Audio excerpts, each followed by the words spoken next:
All right, good morning, church. My name is Ryan. I want to thank you for coming out to round 3 of Severn Covenant Church. And today we're in week 4 of our series out of the book of 1 Thessalonians called Unfinished.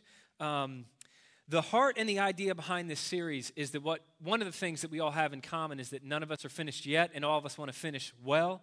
And the aim of this series as we walk through this book is to really ensure that none of us leave this life unfinished. So we're going to be today in 1 Thessalonians chapter 3, verses 1 through 5. I'm going to read that and we'll get going. It says, "Therefore, when we could no longer stand it, we thought it was better to be left alone in Athens. And we sent Timothy, our brother and God's co-worker in the gospel of Christ, to strengthen and encourage you concerning your faith, so that no one will be shaken by these persecutions. For you yourselves know that we are appointed to this. In fact, when we were with you, we told you previously that we were going to suffer persecution, and as you know, it happened. For this reason, when I could no longer stand it, I also sent him to find out about your faith, fearing that the tempter had tempted you, and that our labor might be for nothing." This is God's word. So just some context as we get into this. You may have heard this if you've been around for the 3 previous weeks in this series. But in Acts chapter 17, we read the events surrounding Paul bringing the gospel to and planting the church in the city of Thessalonica. And what happened is almost immediately after Paul brought the gospel there, this message of what God had done for the world through Jesus, this angry mob formed, and they tried to kill Paul, and so he had to flee the city for his life. And what we're reading in these verses is really what happened in the aftermath of all that. So what happened evidently is that Paul, having to run out of the city of Thessalonica, barely escaping with his life, he landed in the city of Athens. And once he was there, he was really anxious and worried and concerned about these people, the Thessalonian Christians, because he didn't get the chance to spend a lot of time with them. So they were, he didn't get to develop them and disciple them and teach them everything that he thought they needed to really stand on their own feet. And so he was so worried about them that he made the decision to send a guy who was like a son to him, his traveling partner, that's Timothy.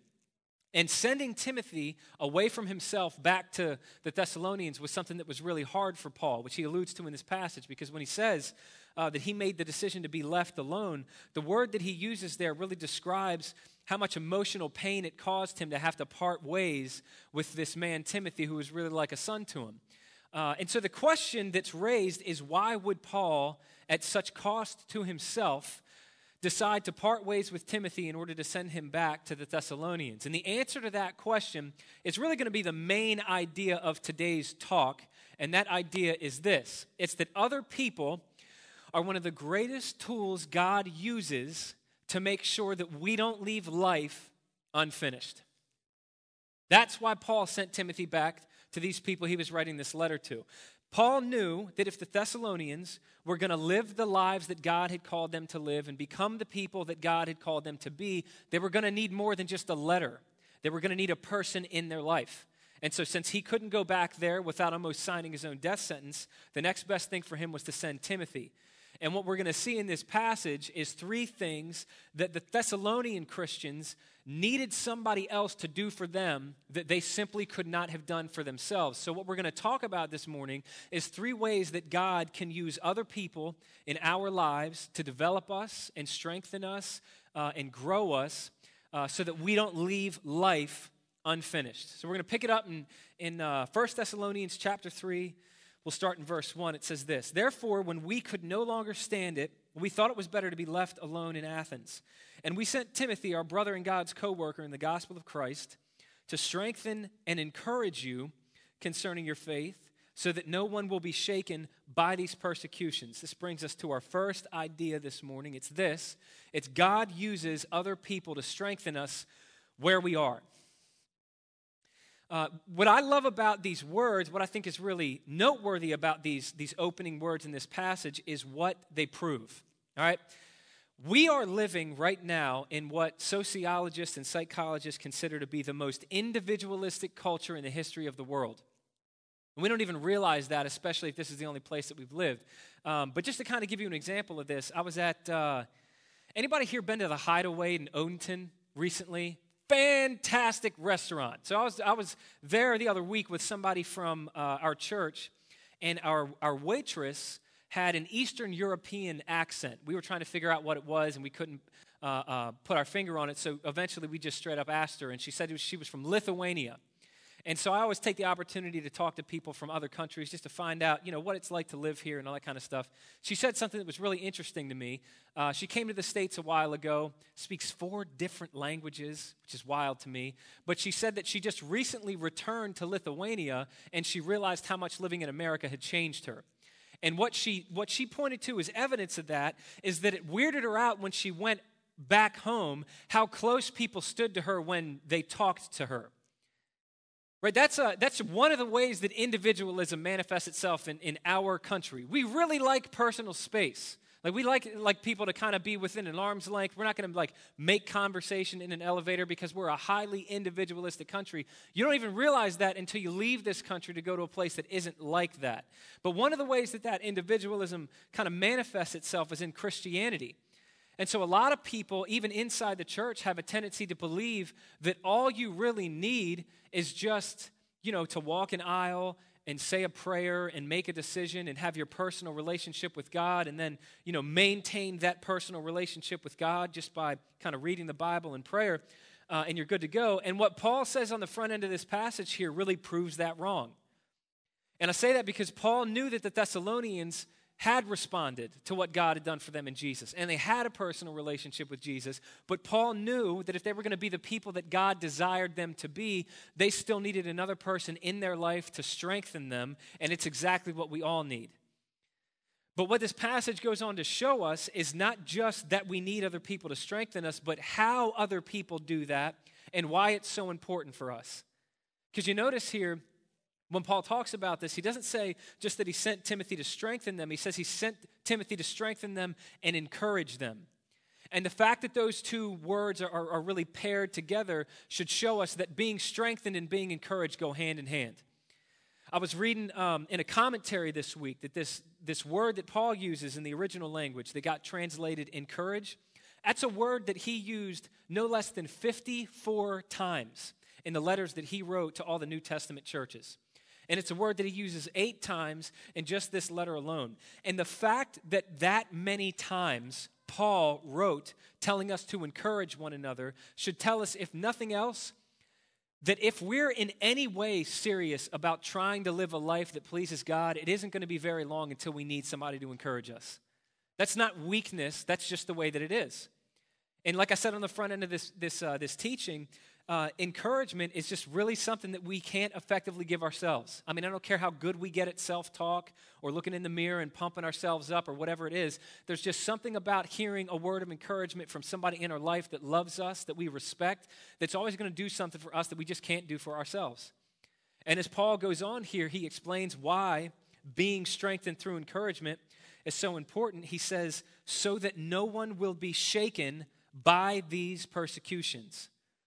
So that's why we need other people in our lives to strengthen us. It's so that we won't be shaken by persecution. All right, now full disclosure. When I talk about persecution in Anne Arundel County in 2019, part of me feels a little ridiculous.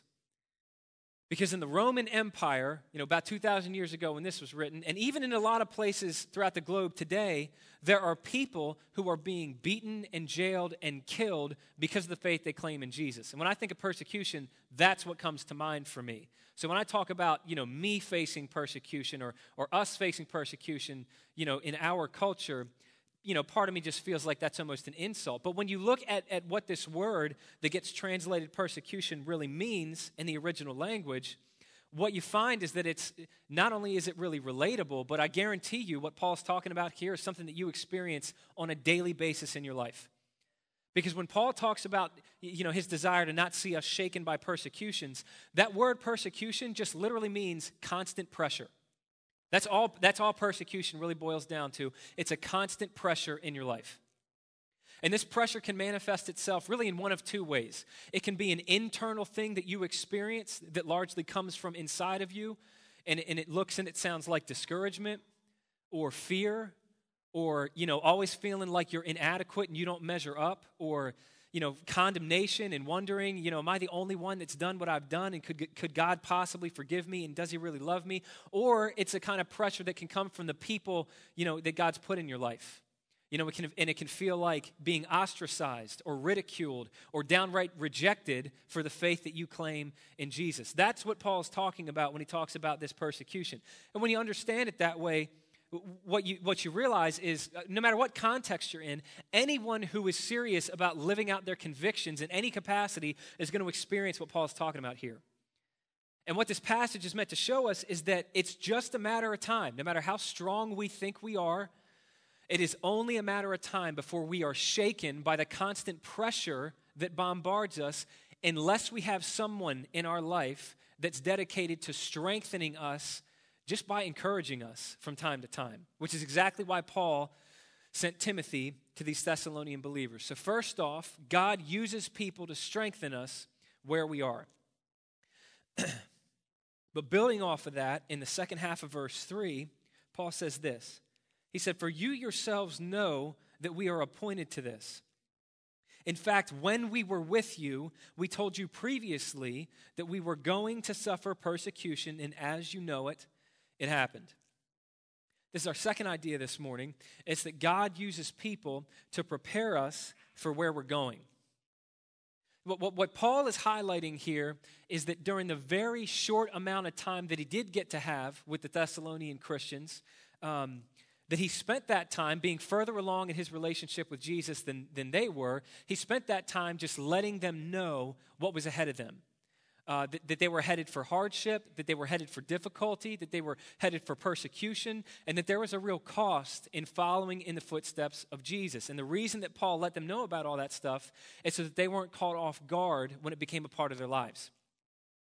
So I mentioned a few weeks ago that in August, I ran the Charles Street 12-miler, which was a 12-mile race that spanned the distance from Towson to down to Baltimore. And to be perfectly honest, part of me is surprised that I even attempted that race because I have never in my life been a runner.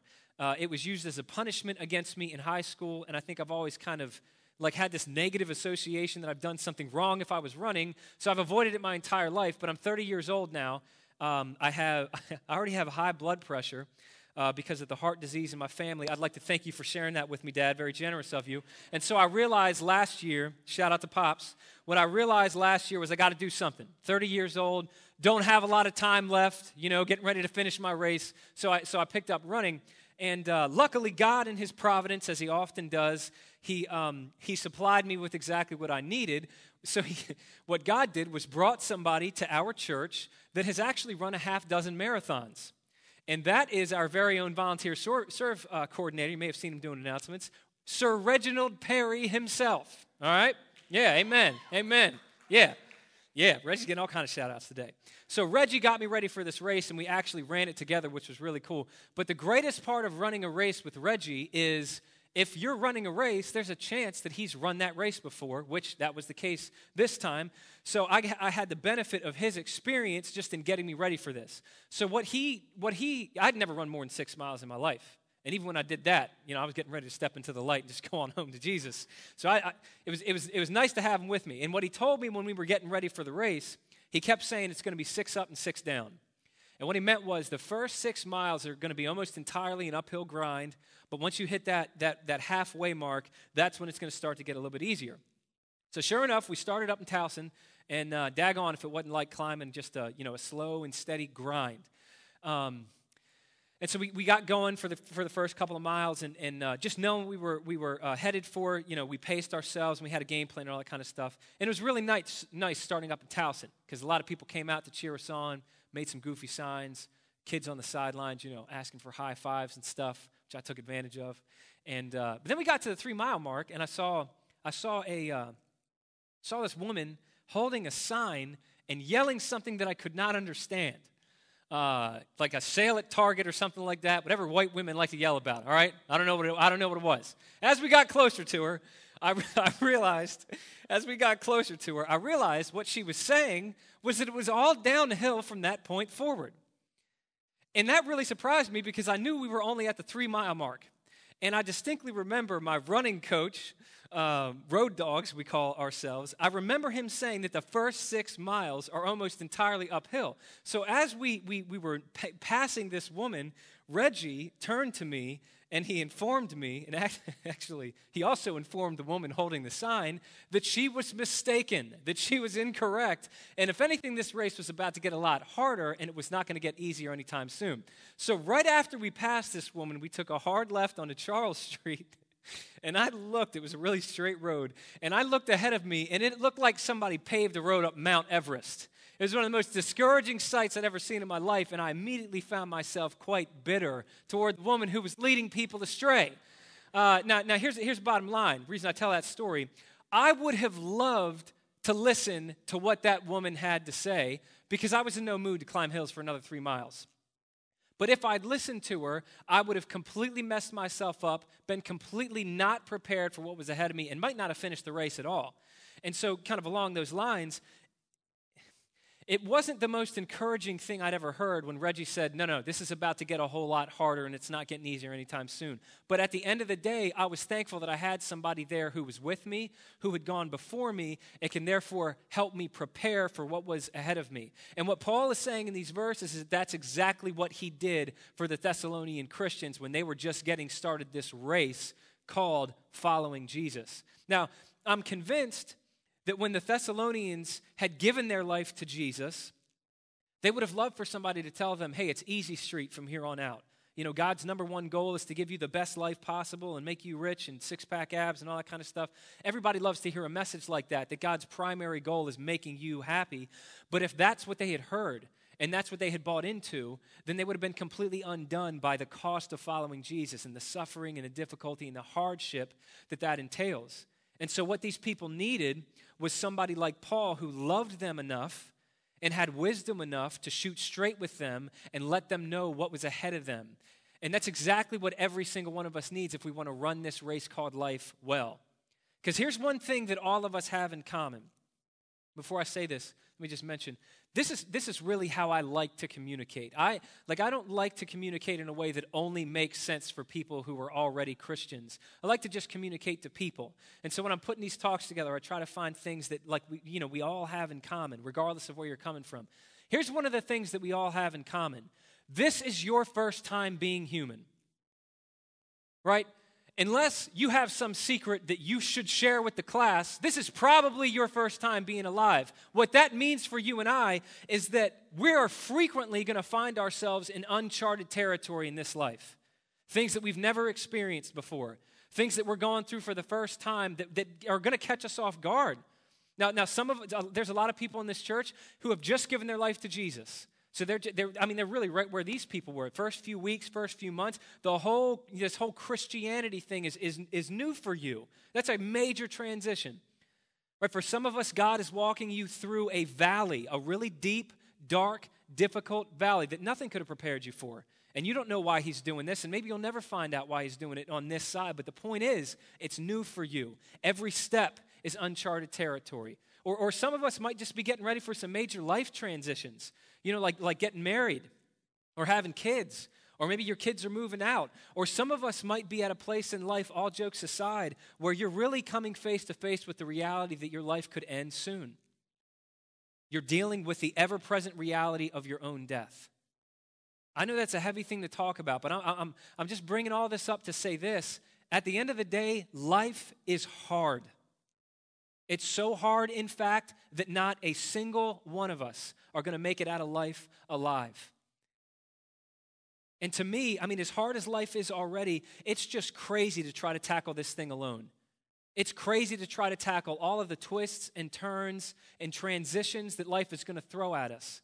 And so what we all need, if we want to run this thing well, is somebody just like Paul was for the Thessalonians, somebody who loves us enough, but also has wisdom enough to either know what we're going through or what we're headed for, so we're not completely undone by whatever is in our path. And thankfully, God uses people to prepare us for where we're going. Amen?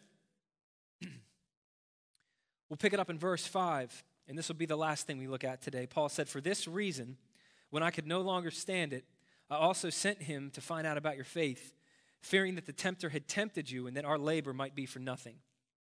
This is going to be our third and last idea this morning. It's that God uses people to help us finish well.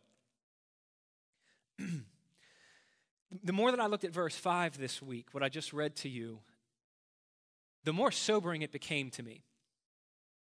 Because what Paul just said there is that what really caused him to send Timothy, at great personal expense to himself, what caused him to send Timothy to the Thessalonians was this nagging fear that he couldn't shake, that the tempter, that Satan, had tempted these Thessalonian believers, and that all the work that Paul had gone through, getting the gospel to them and developing them to the best of his ability, had all been for nothing.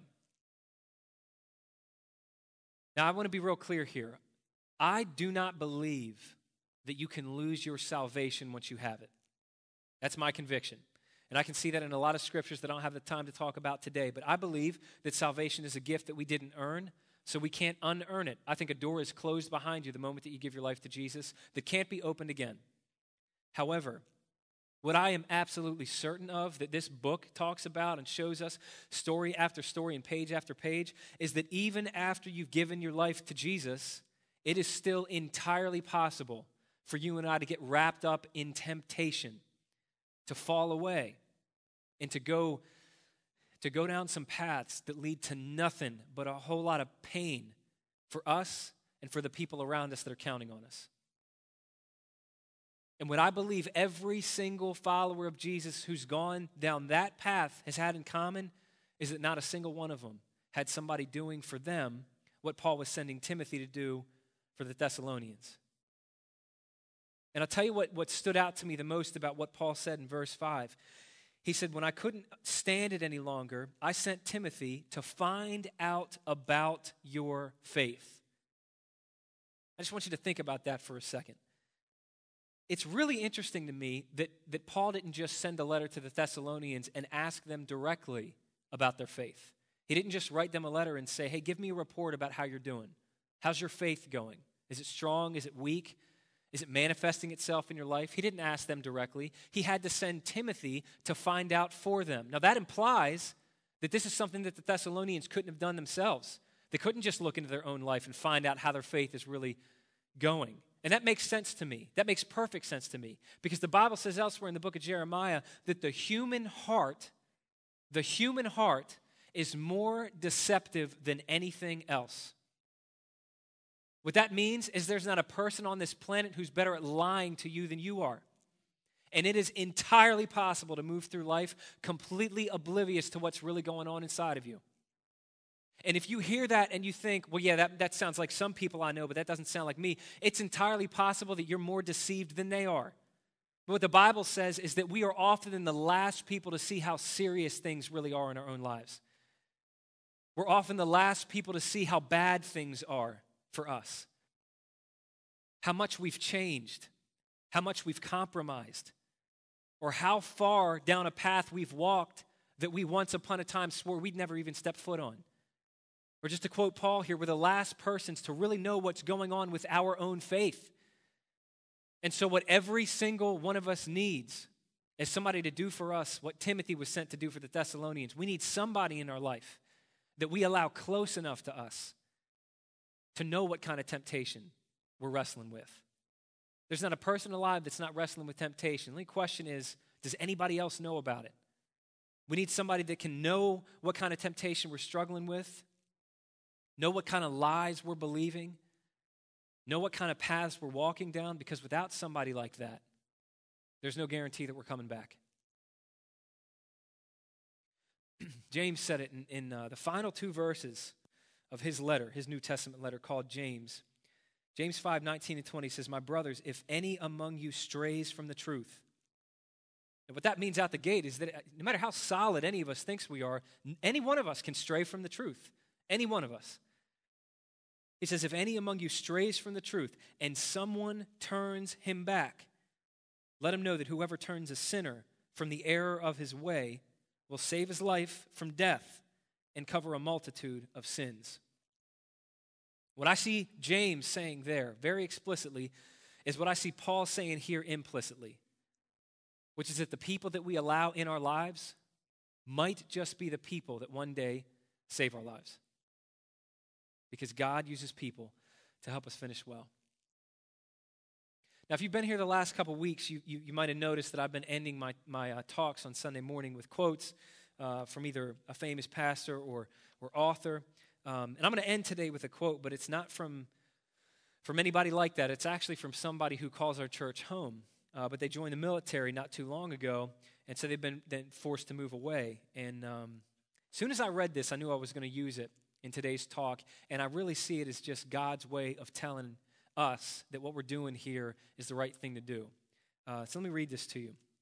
Reached out to me on Instagram this week and said, "Hey, Ryan, I feel like you deserve to know the effect that God, through Severn, has had on me. I don't really know what to say or how to say it, so I'm just going to speak from the heart. When I met with you for direction on how to grow my relationship with God, you suggested small groups, and I was at first a little disheartened. I was unconvinced that that would lead me where I wanted to go. It felt like you were checking a box for me and sending me on my way. Even still, I decided to follow your counsel and join a small group, and I don't know if how that went was ever reported to you, but I've just got to say, you really hit the nail on the head. It took time, and I myself didn't even notice any changes within me from week to week. However, when I'd taken a look at where I was before the semester and compared myself to now, I felt like an entirely different person in the best of ways. My eyes had been opened to the importance of community within the church. It shaped my viewpoint of churches, people, and relationships. I'd grown tremendously through that small group. And listen to this, and trying to find that again has been an impossible mission. He said, Severn will always be my home, and I miss my brothers and sisters there terribly. I truly cannot wait to return. Just know that you're doing the Lord's work and making an impact. Continue in him always. Thank you, and I love you. I think what hit me the hardest about that message is that not only is the guy who wrote it to me a living, breathing testimony of everything that we're talking about in this passage, but he's a living, breathing testimony of why we make such a big deal of small groups and why they're such an integral part of our mission to see lives transformed by Jesus. Let me call our worship team up, and we're going to close today. And I just want to leave you with this.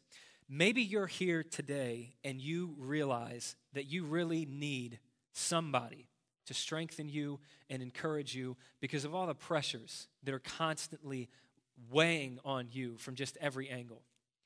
Or maybe you're listening to this and you just feel totally unprepared for whatever it is that God's walking you through right now, or what you know might be just around the corner for you. Or maybe it was the third idea that really hit home with you, and you know that maybe nobody else knows what you're dealing with. Maybe nobody else knows what you're going through, what it's like to be you, but you know that there is temptation knocking at your door, and it's too much for you. And more than anything, you are terrified of giving into it and going down this path and becoming somebody that you swore you'd never be. If any of that describes you, if any of that resonates with you, then what I hope you do in light of this passage in today's talk is make the decision to not go through life alone. Make the decision to get into community. And the best and the easiest way to do that at this church is to sign up for one of our small groups. But even if you've already done that, I hope that you realize that small group is about so much more than just, a weeknight meeting, checking a box and going home. Those groups are not meant to be ends in and of themselves. They're meant to be the beginning of a life-giving relationship that can do for you everything that this guy said it did for him. So my hope is that everybody that God brings here, everybody that calls this place home, my hope is that every single one of us would find somebody that can strengthen us where we are, can prepare us for where we're going, and can help us finish well. Because one of the greatest tools that God uses to make sure that we don't leave life unfinished is other people. That's it. That's all.